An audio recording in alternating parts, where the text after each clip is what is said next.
Shabbat Shalom. Welcome back to Take Time for Torah. I'm so glad that you decided to join us for Parshat Bo. This second Torah portion of the book of Exodus reports to us the last three plagues: locust, darkness, and of course the slaying of the firstborn, all of which we are familiar with from our Passover Seder. It reports to us the establishment of Chag HaMatzot, the festival of the unleavened bread, really the establishment of Passover, and the very last piece is the establishment of tefillin, the phylacteries that we wear, that many people wear on weekday mornings as a sign for binding ourselves to God. But I want to return to the plagues. These last three plagues are a sense of teaching us what happens when we continue to defy God, or when we continue on a path that is not right for us. At first, Pharaoh hardened his own heart in the first few plagues. But as he continued to go down the path and not learn from his sins or from his mistakes or his defiance, God hardened his heart.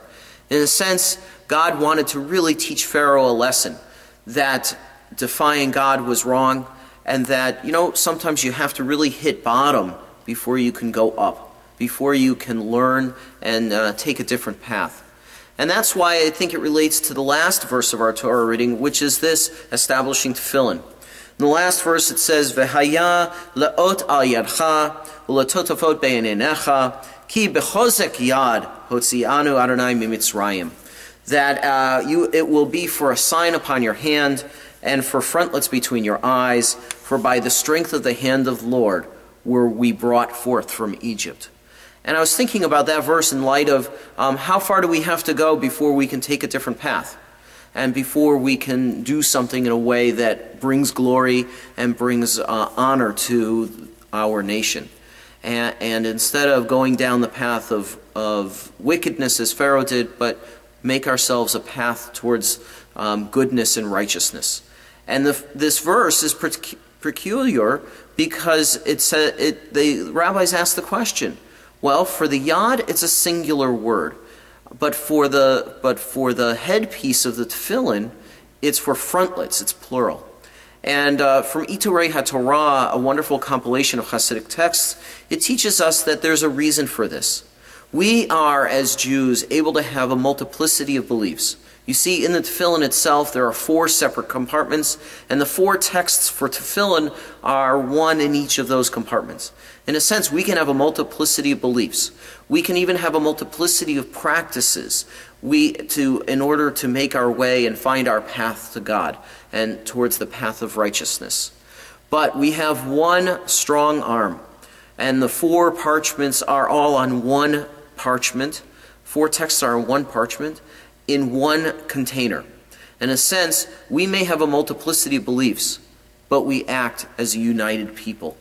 We act united in the ways that we follow the values of Judaism by putting forth and in front of ourselves, putting at the center of our lives, learning, service to God and to our community, and gimilut chasadim, acts of love and kindness, going beyond ourselves, helping ourselves to reach out beyond with respect and love for others.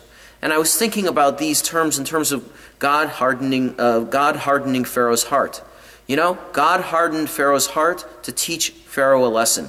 But we now, as Jews, as we are leaving Egypt and we finally have our own freedom, immediately place upon ourselves boundaries and guidelines.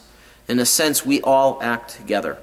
In Israel, just recently, there was for the very first time a Masorti service, an egalitarian service at the synagogue, at the Knesset, at the parliament. And I can't help but think that in the davening of those prayers by colleagues of mine, as they took on the issues that confront Israel now in terms of beliefs of Judaism and actions, that they have taken this wonderful step forward, that we can have a multiplicity of beliefs, we can even have a multiplicity of action, of practices, but that we are all there to support Israel and to support the Jewish people as a whole. That's where we are united, with our love for Israel and our love for the Jewish people. That's where we can be united, and we do that through our learning, through our service to God and community, and through acts of loving kindness, how we reach out to help one another. So I thank you very much for joining me this week for Take Time for Torah, and I look forward to seeing you next week for Shabbat B'Shalach, Shabbat Shirah, Shabbat Shalom. Shabbat